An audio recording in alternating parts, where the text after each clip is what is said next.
Bonjour à toutes et à tous, c'est VinceFF. Aujourd'hui, je suis très content de vous retrouver pour une nouvelle vidéo, et cette vidéo sera dédiée à Garuda Linux en version KDE Dragonized, et plus précisément sur la Gaming Edition. Donc vous retrouverez cette ISO sur le site internet de Garuda Linux, comme tous les autres Linux, et vous découvrirez aussi qu'il n'y a pas uniquement cette ISO, mais vous retrouverez plusieurs ISO, donc la Dragonized, la Multimédia, la XFCE et plusieurs autres desktop environment, donc c'est assez complet et c'est plutôt bien foutu. Donc on va télécharger l'ISO de cette Dragonized et on se retrouve pour l'installation. Donc voilà, on lance l'installation, c'est du Calamares pur et dur, rien de spécial à faire, vous êtes pris par la main, il suffit juste de continuer. L'ISO est assez grosse, donc elle fait 6,9 Go. L'installation sur un SSD avec une clé USB 2 en USB 3 prend grosso modo 20 minutes. Ensuite, on télécharge les mises à jour, avec le serveur français évidemment. Là encore, avec ma connexion, j'en ai eu pour une bonne vingtaine de minutes.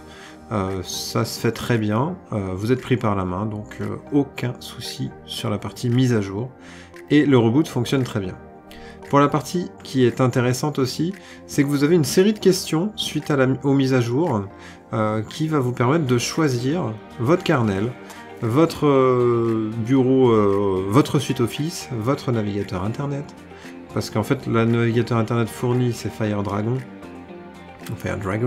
et qui est un fork de Firefox avec des extensions spécifiques, mais vous ne pourrez pas synchroniser votre Firefox. Donc moi j'ai ajouté Firefox, la suite mail, des outils gamer, des outils de communication, moi je n'en ai pas trop besoin, des outils audio, donc j'ai ajouté Audacity par exemple, les outils de montage vidéo, les outils de graphisme, donc là je vais ajouter aussi Handbrake.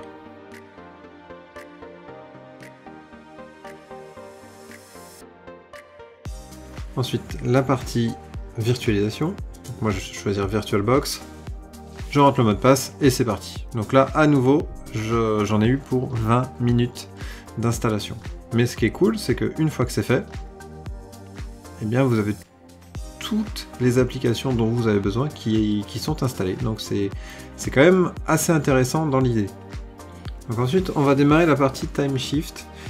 Tout de suite, parce que pour moi c'est hyper important que vous ayez en tête que Garuda utilise Timeshift avec du BTRFS, donc c'est très important parce qu'on est sur Arch et c'est à risque. Donc par contre, si vous perdez votre interface graphique, ayez en tête que vous pouvez utiliser timeshift-list pour lister vos backups, et en faisant timeshift-restore avec le nom du backup, vous pourrez remettre sur pied, donc avant une mise à jour qui fait planter votre système, donc en fait ça réactive votre backup. Donc là, très important de l'avoir en tête parce que j'ai réussi moi à faire planter Garuda plusieurs fois il y a quelques mois avant de faire ce nouveau test. Ensuite, l'installateur.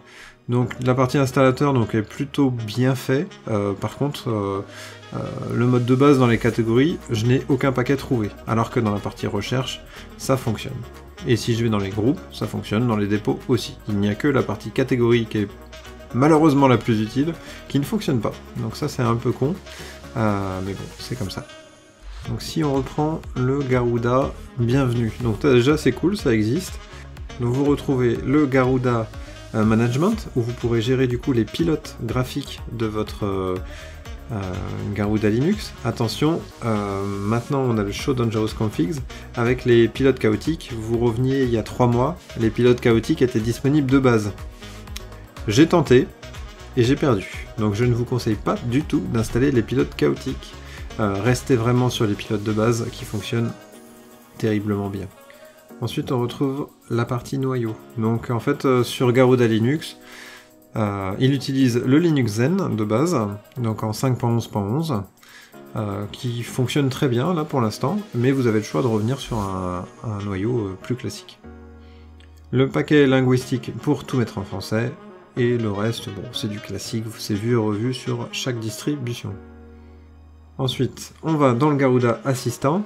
Donc là, vous pouvez gérer du coup votre PA Mac avec la liste des miroirs, l'installation des paquets, la gestion des orphelins. Une gestion des BTRFS que je n'ai pas tout compris, perso. Si vous avez compris, je veux bien des infos dans les commentaires.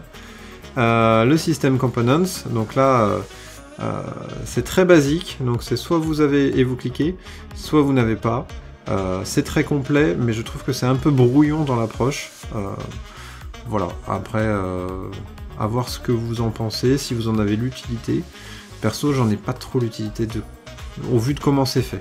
Je trouve ça tellement brouillon que je préfère ne pas utiliser le Garuda Assistant et gérer mes systèmes à la main. Ensuite, on a une partie Garuda Gamer, donc ce qui n'existe nulle part ailleurs.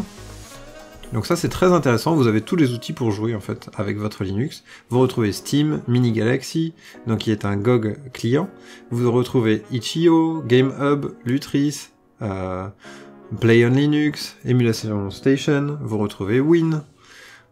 C'est vraiment ultra complet quoi. Vous retrouvez le Heroics Game Launcher qui permet aussi de jouer avec les jeux Epic Game Store, auquel je vous ferai une vidéo très bientôt. On retrouve quoi d'autre? On retrouve une multitude d'outils pour contrôler votre PC et vos accessoires. On retrouve aussi toute la partie communication, donc avec Twitch, Discord, OBS. Donc vraiment, c'est complet de chez complet. Hein. Donc voilà, et vous retrouverez une partie émulateur. Donc sur la partie émulateur, vous retrouvez tous les émulateurs qui existent. Vous avez juste à cliquer sur l'un des émulateurs que vous souhaitez, vous faites appliquer, et celui-ci sera installé. Il vous reste juste à trouver des ROM, et point barre. Un utilitaire de bienvenue qui est sympathique, pas forcément parfait, parce que je le trouve un peu brouillon, mais sympathique. Ensuite, si on regarde du tour de la personnalisation, donc du coup vous retrouvez un bureau KDE bien modifié, c'est-à-dire qu'il est en latte de partout. On n'a pas des panneaux classiques, on a un menu démarrer qui est plutôt propre, qui est très joli, avec un effet de transparence et de blur. Voilà, et vous voyez une multitude d'applications qui sont installées, et d'ailleurs, au passage, si vous avez bien fait attention, par exemple Zonotic ou Telegram, je ne les ai pas cochés dans le système d'installation, et pourtant je les retrouve. Donc ça c'est un peu dommage.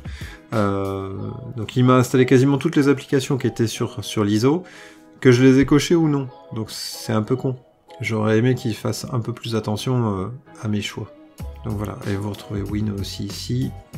Ensuite, du coup, on retrouve en bas le dock latte, donc qui est pas mal. Vous pouvez voir qu'en ouvrant Dolphin, on retrouve en haut le menu Mac. La console, qui est assez intéressante, avec une sorte de screen fetch de base. Donc c'est une console un peu modifiée, plutôt sympa. On peut voir que KDE est assez lourd, hein. On est sur du 2 mégas 8, alors que là je viens tout juste de le lancer. Bon ok, il y a OBS, mais on est quand même sur un KDE édition assez lourd. En haut à droite, du coup, on retrouve les notifications, mais ça c'est très classique d'un KDE. Niveau personnalisation, donc les goûts et les couleurs, vous le voyez, là on est sur un mode gaming, gamer très très prononcé, mais je trouve que c'est un peu fort et sincèrement, de mon côté, je le diluerai. Donc si on ouvre les applications, on voit bien que c'est très marqué et moi ça me convient pas trop. C'est un peu too much. C'est un peu too much.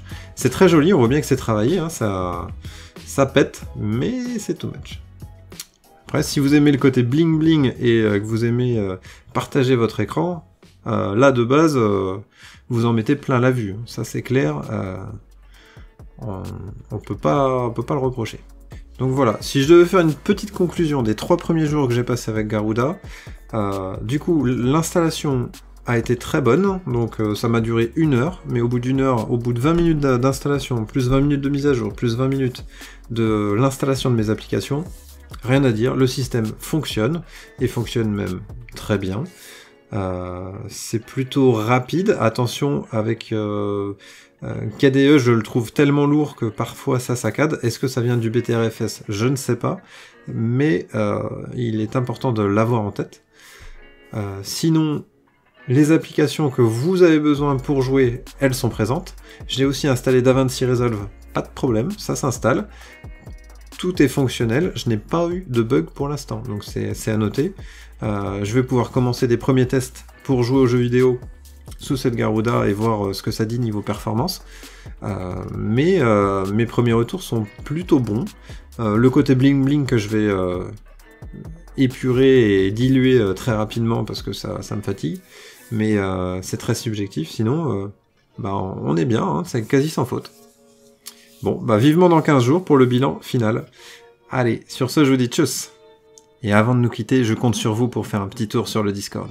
Allez, tchuss.